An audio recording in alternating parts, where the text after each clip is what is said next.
हवा में एक अजीब सी उमस और भारीपन था। सिर्फ हमारे फोकलिफ्ट के पहियों की आवाज गूंज रही थी। हम अकेले थे। मैं और मेरा साथी समीर रात की शिफ्ट के आदी थे। सुनसान फैक्ट्री हमारी दुनिया थी। ये फैक्ट्री एक घने जंगल के किनारे पर थी। यहाँ अंधेरा और भी गहरा लगता था और भी खतरनाक। समीर और मैं महीनों से साथ काम कर रहे थे। हमारा एक रूटीन था, ट्रकों को खाली करना, क्रेट्स को जमाना, अजीब आवाजों को नजरअंदाज करना। लेकिन आज रात कुछ अलग ही था। हवा में एक अनदेखी ऊर्जा का संचार था। मेरी रीढ़ की हड्डी में सिहरन दौड़ गई। मैंने खुद को संभालने की कोशिश की। यह सिर्फ रात का मेरा वहम होगा। एक चीख ने सन्नाटे को चीर डाला।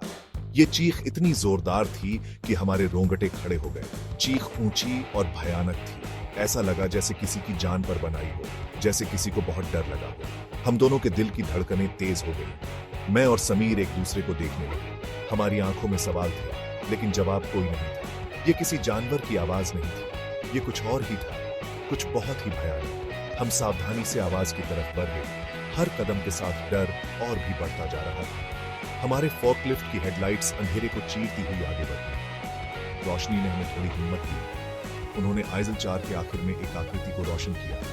वो एक औरत थी। उसकी उपस्थिति ने हमें और भी बेचैन कर दिया। वो एक अजीब सी शांति से खड़ी थी, जैसे उसे किसी चीज का इंतजार हो। उसके लंबे काले बाल उसकी पीठ पर फैले हुए थे। वो बाल हवा में हल्के से हिल रहे थे। उसके कंकाल जैसे शरीर से एक सफेद ड्रेस चिपकी हुई थी। फिर वो मुड़ी। उसकी हरकतें बहुत ही धीमी और डरावनी थीं। उसकी आंखें खून से सनी और डरावनी मेरी आंखों से मिली। उन आंखों में एक अजीब सी चमक थी। उसके चेहरे पर एक क्रूर मुस्कान था। वो मुस्कान जैसे हमारे दिलों को चीर रही थी। उसके दांत निकल रहे थे, जैसे कांच के टुकड़े। वो दांत किसी भी पल हमला करने के लिए तैयार रहे थे। ये कोई मामूली औरत नहीं थी। वो एक चुड़ैल थी। उसकी उपस्थिति ने हमारे दिलों में खौफ भर दिया। मैं डर के मारे कांप गया। उस अंधेरे कमरे में हर परछाई एक भयानक आकृति की तरह लग रही थी। मैंने चुड़ैल के बारे में कहानियां सुनी थीं। लोग कहते थे कि उसकी कहानियां सुनकर ही रोंगटे खड़े हो जाते थे। एक बदले की आत्मा जो फैक्ट्री में भटकती थी।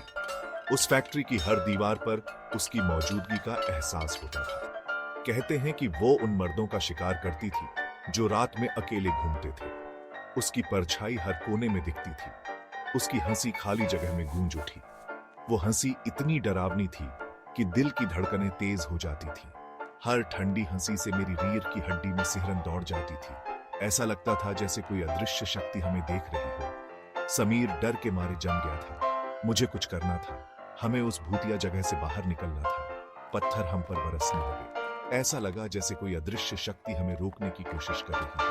वे फोकलिफ्ट के धातु के फ्रेम से टकरा रहे थे। हर टकराव की आवाज से डर और बढ़ जाता था। चुड़ैल हमारे साथ खेल रही थी। उसकी चालें हमें और भी डराने लगीं। उसकी हंसी तेज होती गई।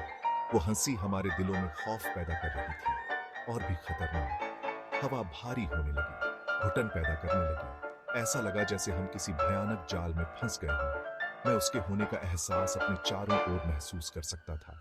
हम फंस गए थे। अब हमें बचने का कोई रास्ता नहीं दिख रहा था। फोर्कलिफ्ट अचानक हिंसक रूप से हिल गया। चुड़ैल और भी निर्भीक होती जा रही थी। वो हमें पलटने की कोशिश कर रही थी। मैंने नियंत्रण पाने के लिए संघर्ष किया। इंजन ठिठक गया और बंद हो गया। हम फंस गए थे। अंधेरा छा गया। गंदी खिड़कियों से छनकर आती हुई चांदनी की रोशनी ही एकमात्र सहारा थी। समय मानो थम गया हो। पत्तों की हर सरसराहट, धातु की हर आवाज हमारे दिलों की धड़कन को तेज कर देती थी। चुड़ैल बाहर थी, हमें देख रही थी, वार करने के अपने मौके का इंतजार कर रही थी। हम उसके रहमो करम पर थे। हम बस सुबह होने की दुआ कर सकते थे। फज्र की नमाज की धीमी आवाज हमारे कानों तक पहुंची। ये एक नई शुरुआत का संकेत था। एक मौका जो हमें अंधेरे से बाहर निकाल सकता था। अंधेरे में उम्मीद की एक किरण दिखाई दी। सुबह होने वाली थी। यह वह समय था जब हमें अपने डर को पीछे छोड़कर आगे बढ़ना था। चुड़ैल की मौजूदगी कमजोर होने लगी थी। उसकी शक्ति घट रही थी और यह हमारे लिए एक अच्छा संकेत था। उसकी हंसी जो कभी बाहरी कर देने वाली होती थी, अब दूर से गूंज रही थी। यह हमें और भी हिम्मत दे रहा था। हमें यहां से भागना था। यह हमारी एकमात्र उम्मीद थी और हम इसे किसी भी कीमत पर नहीं छोड़ सकते। अचानक हिम्मत आने से मैं फॉकलिफ्ट को फिर से चालू करने में कामयाब हुआ। यह हमारी बचने की योजना का महत्वपूर्ण हिस्सा था। हमने समय बर्बाद नहीं किया। हर सेकंड कीमती था और हम जानते थे कि हमें जल्दी करनी होगी। हम तेजी से फैक्ट्री के गेट की तरफ बढ़े। यह हमारी आजादी की ओर पहला कदम था।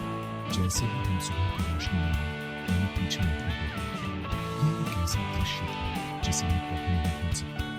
चुड़ैल फैक्ट्री के मैदान के किनारे पर खड़ी थी। उसकी उपस्थिति अब भी डर रही थी। उसकी आंखें नफरत से जल रही थी। वह हमें कहीं माफ नहीं करेगा। उसकी लंबी परछाई हमारी तरफ आई। वो हमें वापस खींचने की कोशिश कर रही थी। और एक आखिरी प्रयास था हमारे ऊपर। हम उसके चंगुल से बच गए, लेकिन उस रात का एक हमेशा हमारे साथ रहा। यह एक ऐसा अनुभव था जो हमें हमेशा याद